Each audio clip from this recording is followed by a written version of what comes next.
episode 59 of Lopes. He is the, oh my goodness, writer, director, co-producer, cinematographer, editor, animator, composer, and music of the movie The Africologist, The Chronicles of Africa, which runs for 72 minutes and is available in English and Swahili. Spans 12 countries. Today we'll be speaking with him.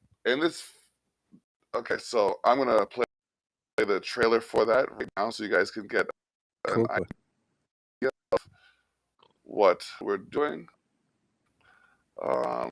Here's this, share system audio, move this, we're going to share that. Now we're going to play it.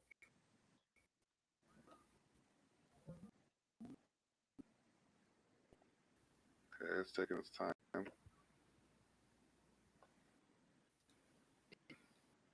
Taking its time to load. There we go. Okay, we're having a few things run slow, but give me a minute and we'll get you this preview of the Africologist.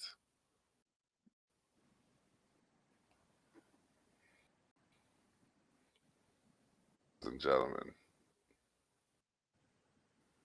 there we go. All right.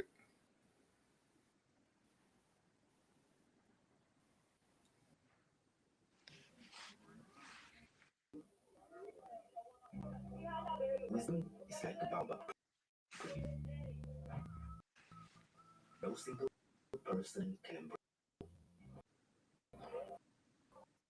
Say our children are few. Certainly true. Certainly true. Before being the future, they are the identity.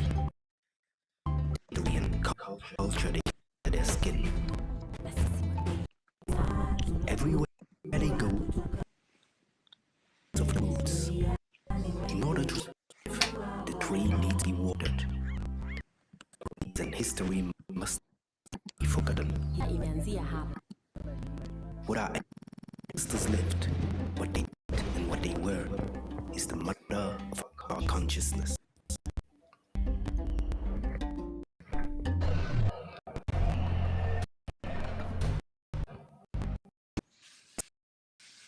Roots of story anchored on the narrative is epic, the oldest storytelling.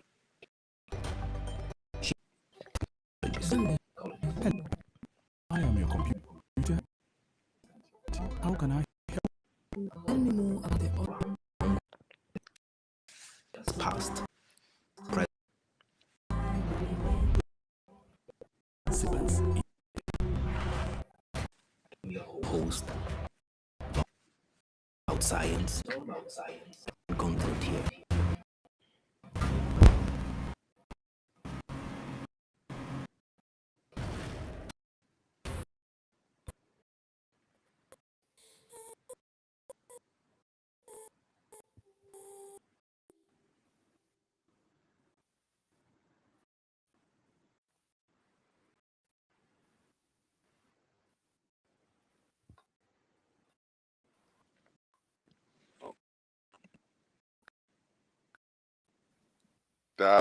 That was an experience, and that was just the trailer. So I want to come to understand the inspiration behind the cultivation of such a documentary.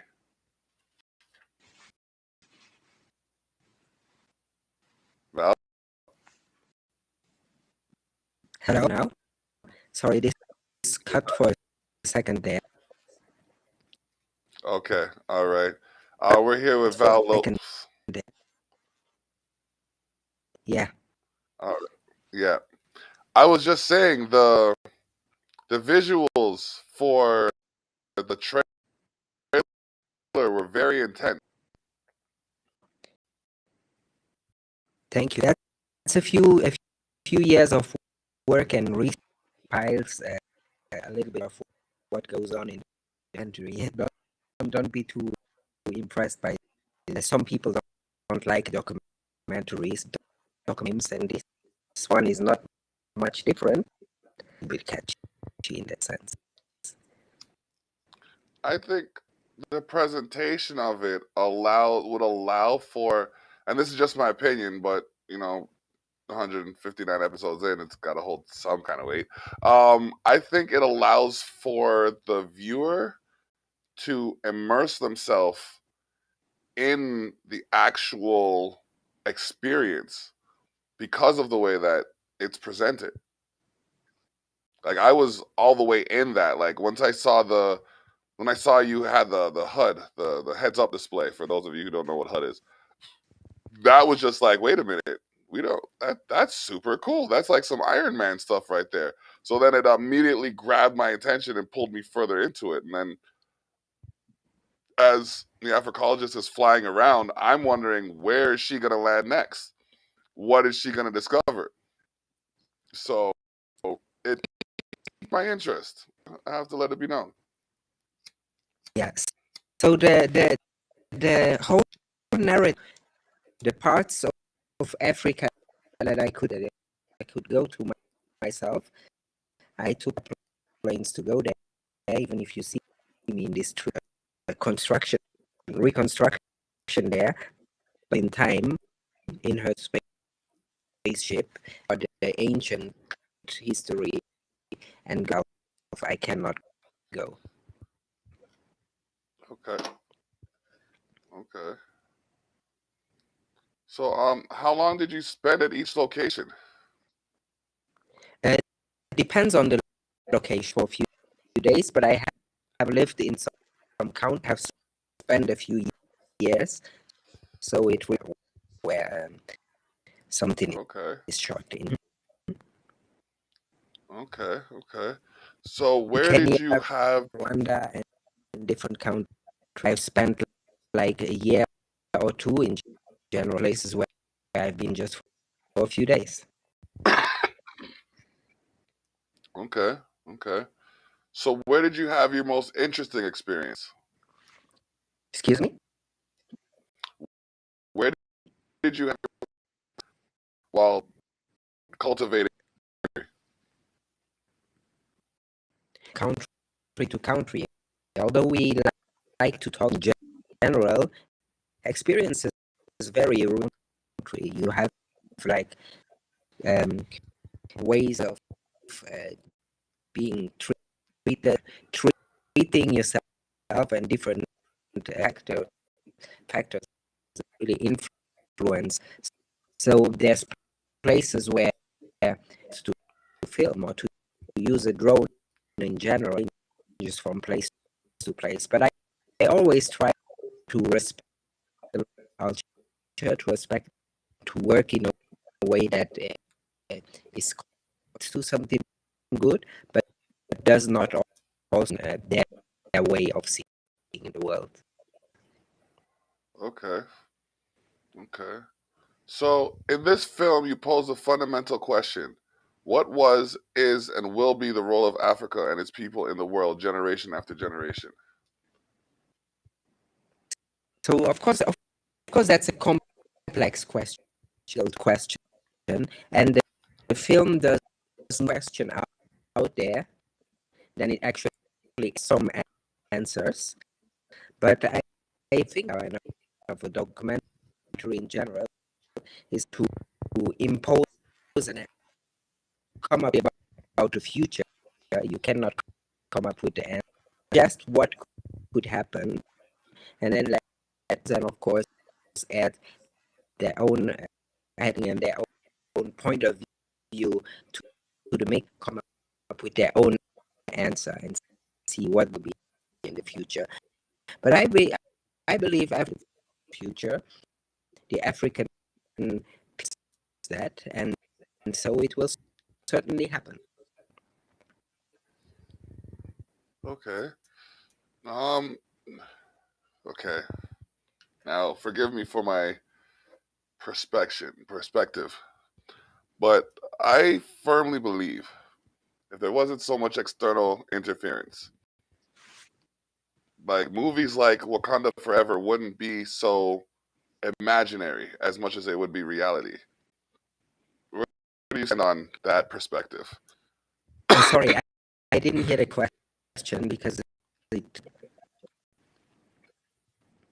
I said the question was like a movie like Wakanda Forever would be more closer to reality if there wasn't so much external interference in the country of Africa.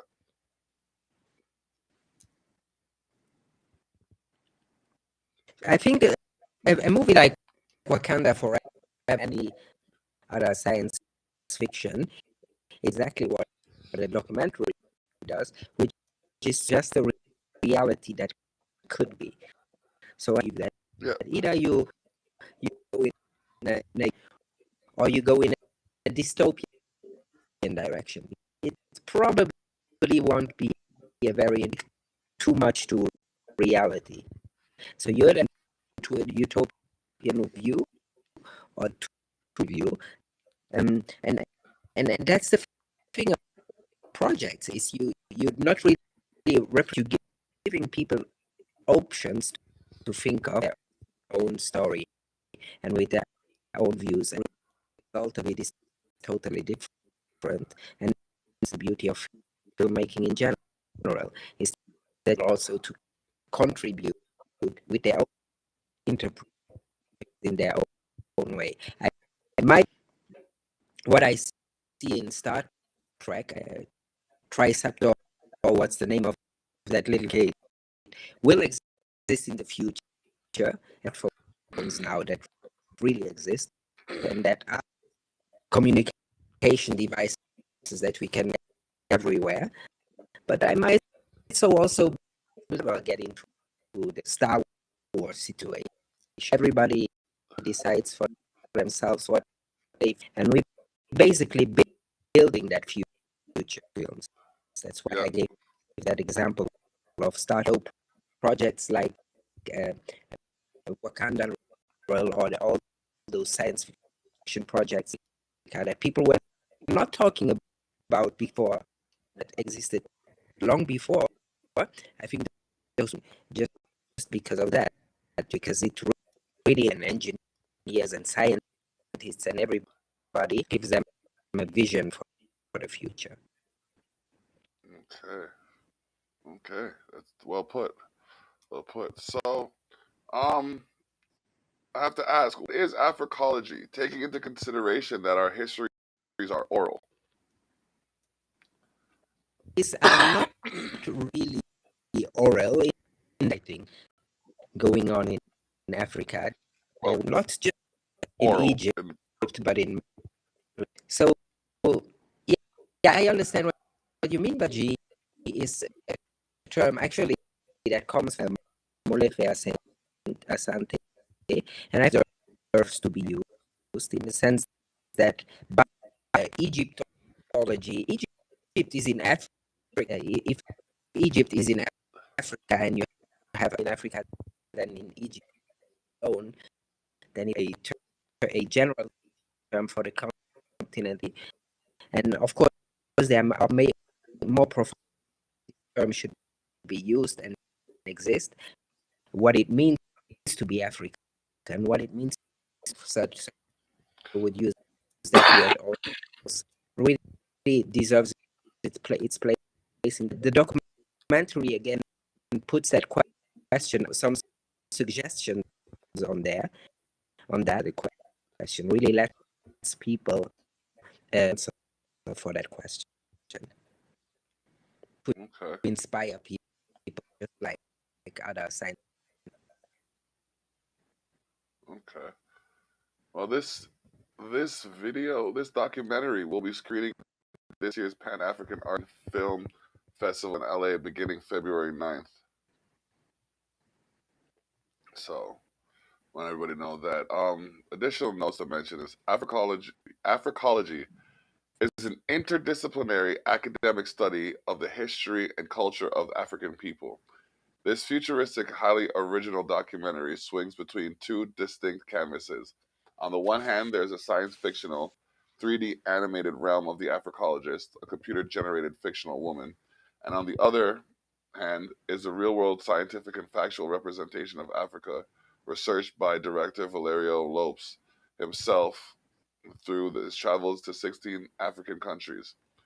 Together, they delve into the true history, science, and technological achievement of Africa. Viewers voyage through space and time, discovering Africa's true past and contributions to mankind. The destination of the journey is an authentic and accurately crafted interpretation of our world constructed from an African point of view. Visit www.theafricologist.com. We are speaking to Val Lopes and he's live from East Africa. So please forgive the connection issues that we're having right now, but we definitely have to highlight this man and his works because there aren't enough documentations of our history in a positive light. So to have something like this, to be able to speak to something like this is historic for me. And it says, there's a proverb that says, wisdom is like a baobab tree. No single person can embrace it alone. This is why I'm bringing this to you. So you can all embrace the knowledge and wisdom that is within this documentary. So, but what, I guess I want to know, what do you want your viewers to take from this? Regarding the tagline that is an African proverb, tree, no single person can embrace it alone. You know what a baobab is? That a pine tree. If you would empty from the inside, remove the inside, rooms inside side by side. So and it takes maybe I would say embrace one tree holding hands more, and so that proverbs and carry wisdom is it's a communal thing, and I think of cultures in actually died out, killed by of slavery, and were not allowed to speak their own languages, is the vehicle of culture. Language from a place you kill the culture by that. So that's basically what happened. Wisdom that we have here, the only way by coming back together, by putting away from those hundreds of years and slavery and rebuilding our history, because the people without history, we have to look back to the past. We have to look back to the past. So this documentary really is to allow and mainly also to allow young academics, African, to tell thing that you should investigate or that thing, because there's a lot of science in the documentary into that. You really go get some of that information, investigate further what is going. Okay. Give them the vehicle by which to make that investigation happen. All right. Excuse me, you said I said, the vehicle? and this gives them the vehicle to start that investigation. Oh yeah, you're right. Because You're right. You're right. Because you know what I mean. Like Also, there's things that you have some young people, some to be explorer here and investigate things. Also, they actually of what happened in African history during slavery, a lot of over, and so yes, that investigate and discover what really. Now, here's one of my grievances about the educational system where it comes to African history. And I took umbrage with this. Our history did not start with slavery. It didn't. There's more to African history than being shackled and chained. And I believe from what I've seen of this so far, it definitely will highlight that. So I'm hoping that something like this can be eventually included in the educational systems over here to highlight, to highlight what could be, what was, and what is. Because there's not, like I said, Before the internet, education could become the age of information that we live in now. So was in the same trap as which is the publishers and people that control system, and then they release whatever or whatever they want our children to learn, circulate to. Yep.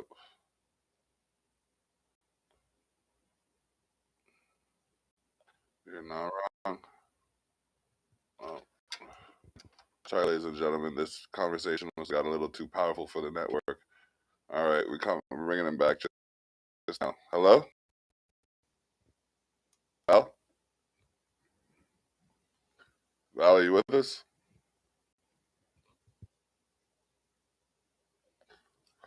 All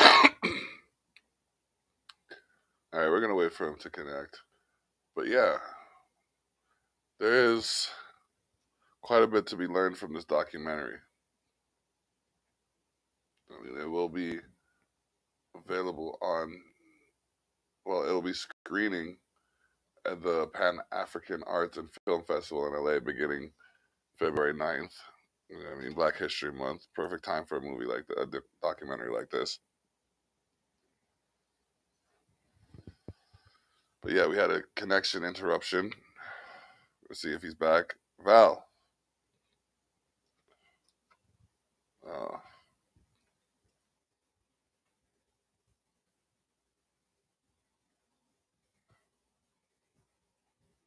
So here, but there is issue with the connectivity.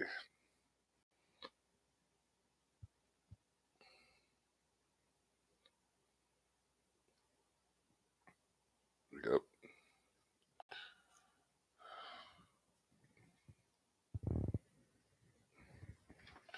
Okay, so while we try to figure out what's going on, okay, he's reloading his page, and we will have him here shortly. There we go. He's back in. Now he's back on. Hello. Okay. There we go. I like your point when conversation too powerful for the network. I'm telling you, brother. I'm telling you, there's certain things that happen, and like you notice the topic we were on, empowerment and togetherness, and then all of a sudden, click, click.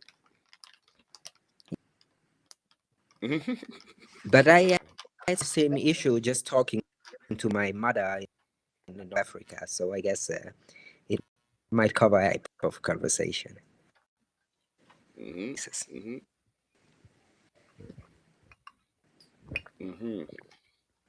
So yeah, where were we? So your origin. Tell us about like where you're from and what got you into this field. Excuse me? Tell us a bit about where you're from and how you got into filmmaking. Originally, I am from West Africa, the islands of Senegal, and I made entry in the past also on Amilcar Cabral from Cape Verde Islands and Guinea-Bissau, allowed multiple African actually independence of multiple African countries assassinated by the Portuguese in 1973. So that was a documentary on which I worked, but I tried to make something generally African now, something that really could in a more general sense, and that people could identify with, but at the same time, that would not blame too much, let's say, the white people or in general. Sometimes we need to also look at our from a different angle, like from an angle where you're not just blaming, but allowing dialogue, and that's why the Africologist is a little bit more focused on the positive and tries to a little bit of the negative side of moments that happened in our history, because we have positivity to share. We are not just of course we are victims of slavery and colonization, but that should not define us. That should not that should say what happened to us. We are a people, a powerful that really deserve to have its place in that documentary. Tries to paint that.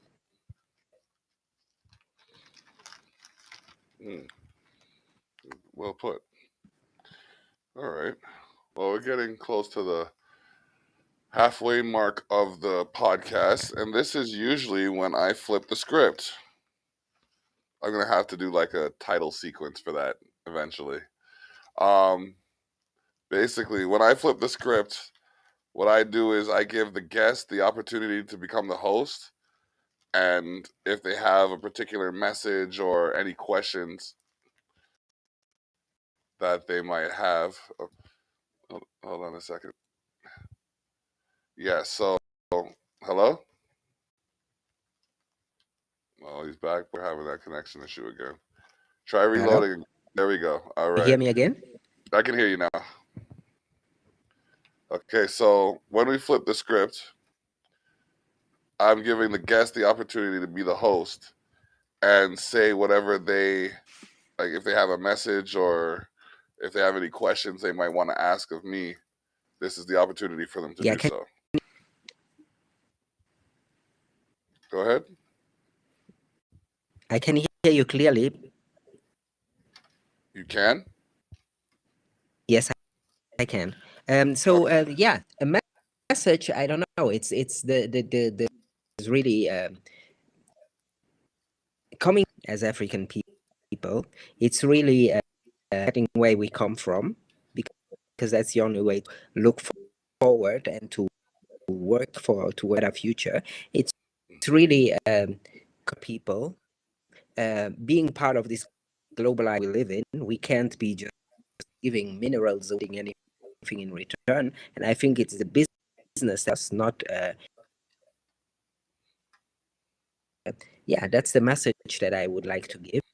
Put each other at the same level. Look down at others, or look up, or no. Let's just be everybody on the same level, focus on creating something in that's really the message of this film in general.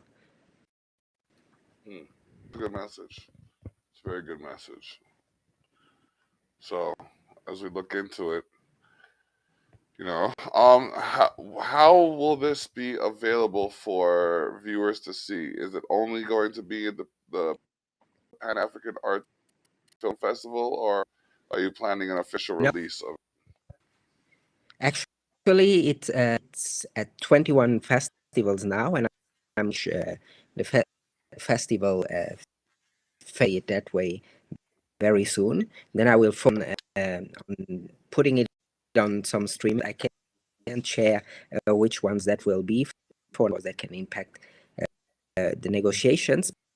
But as soon as it's on streaming platforms, start sharing it also more online. Is that I'm not really doing a lot of work with it. I just let it do the festival circuit for a while, and then I will read the public. And after the streaming platforms, 2 years or so, I will put it available outside the streaming platforms totally, because for an educational else, so it should not be behind some kind of subscription.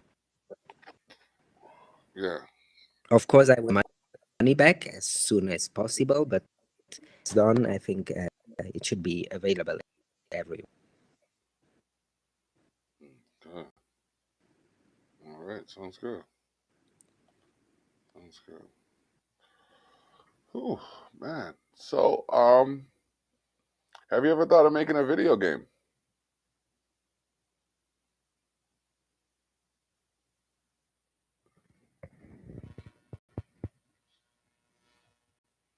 Well,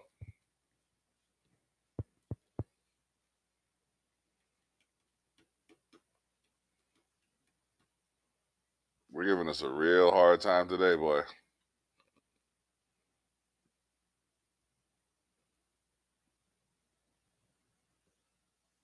Wow, he gone again. All right, so we'll be back just now. Be sure to check out Me and the Boys Wrestling on Thursday. Tomorrow is Pop Culture Punch Out. James Owen Brown on YouTube. Check out the channel. He's got poetry. He's got all kinds of stuff on there. It's business in the making. Real people using digital avatars to settle their differences. Me and the Boys Wrestling. This March, the 25th, we have an event happening at Camp Cataract. It's called Me and the Boys Wrestling Presents Monarch Madness.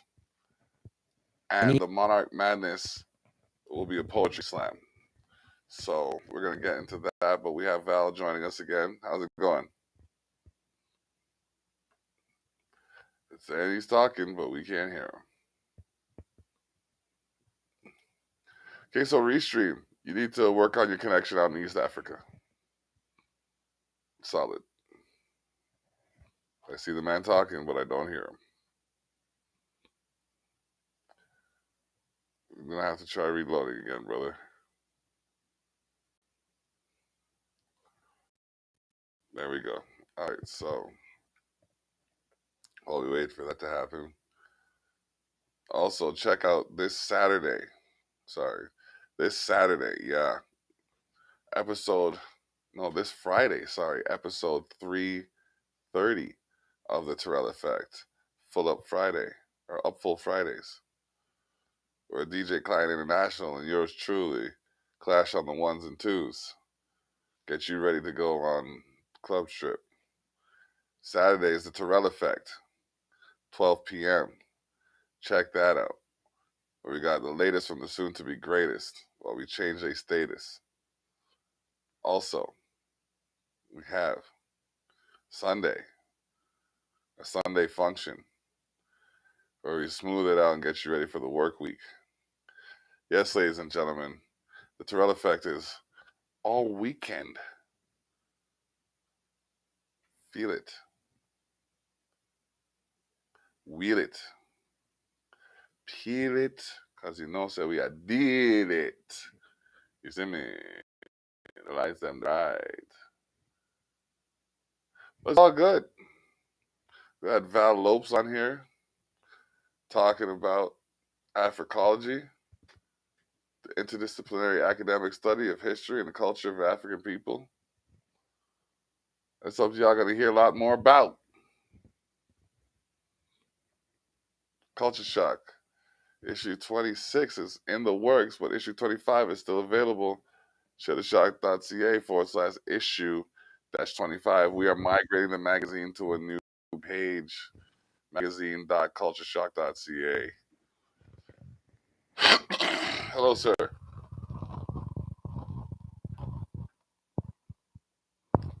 They really trying to give us a hard time today, boy. Not even giving the man the blind. I mean, come on.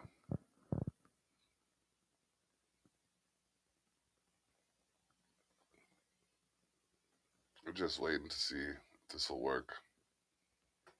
I'm not hearing you, brother. This is a crapshoot.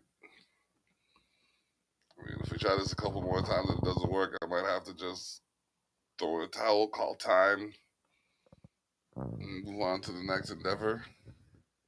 We did get the meat and potatoes of the information, though. That was good.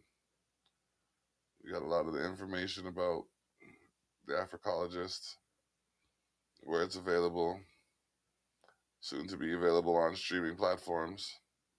So stay tuned for that.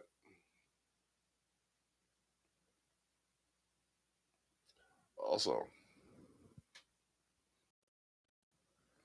Cultural Effect this Saturday. Upful Fridays this Friday. Sunday Function this Sunday. New shows for you. We also have a Village Global Radio, which is where you can hear Culture Shock Radio, as well as some of the syndicates that are globally established. We do this right here. Culture Shock Radio. Shock Radio, boom. Getting you that program list. Culture Shock Radio is here to globally bring you music and other creative shows and audio that will inspire, entertain, and educate you. All while the latest from the soon-to-be greatest. This station is for audiences 18 years of age or older, also playing for those with legal lawful permission from a parent/guardian and or have been judicially emancipated. All shows air in Eastern Standard Time. On Mondays, we have a new show, Whose Mic Is This? 12 p.m. to 1 p.m.-ish every other Monday. In the Field Radio at 10 p.m. to 11 p.m. We have Monday nights with Mr. No Weapon at 11 p.m. till 12 a.m. On Tuesdays, we have Write Your Own History TV, hosted by It's Only Right from 2 p.m. to 3 p.m. Voice of the Valley, presented by Finally TV, is at 9 p.m. to 10:30 p.m. on Tuesdays as well. Wednesdays, we have the Midnight City Master Mix Show with Natalie Elba and DJ Anthony Fuentes, 12 a.m. to 2 a.m. We have the Philosophies Show at 12 p.m. to 1:30 p.m. We have Candid Conversations at 8 p.m. to 9 p.m. in the studio with the Rec Boy at 10 p.m. to 11 p.m. That's Wednesday Sought. Also have Thursdays where EP's Quiet Storm with Teddy Bear Letters at 12 a.m. to 2 a.m. Healing with Thumb's Way from 12 p.m. to 2 p.m. As a Trips Balls, a throwback radio podcast from 2 p.m. to 3:30 p.m.-ish. And Let's Get Activated radio podcast from 10 p.m. to 11 p.m. On Fridays, we have Tea Time with Miss Bunky, the radio podcast, 8:30 a.m. to 9:30 a.m. Lou Wood's radio show, a new edition from 12 p.m. to 1:30 p.m. The Couples Therapy with DJ Bean Lethal, 10 p.m. till 12 a.m. On Saturdays, we have the Just Coolin' Radio podcast, feeling Dawson's Jewels at 12 a.m. to 1 a.m. The Terrell Effect from 7 p.m. till 8:30 p.m. Sundays, we have Grounds, a village meeting series from 12 p.m. till from 10 p.m. till 12 a.m. And all these shows, ladies and gentlemen, are a part of a Village Global Network station. We're going in. We're making it happen. So we got in the works. We got 3-show weekend. 1 show in the week, that's 4. Plus all of those shows you just heard.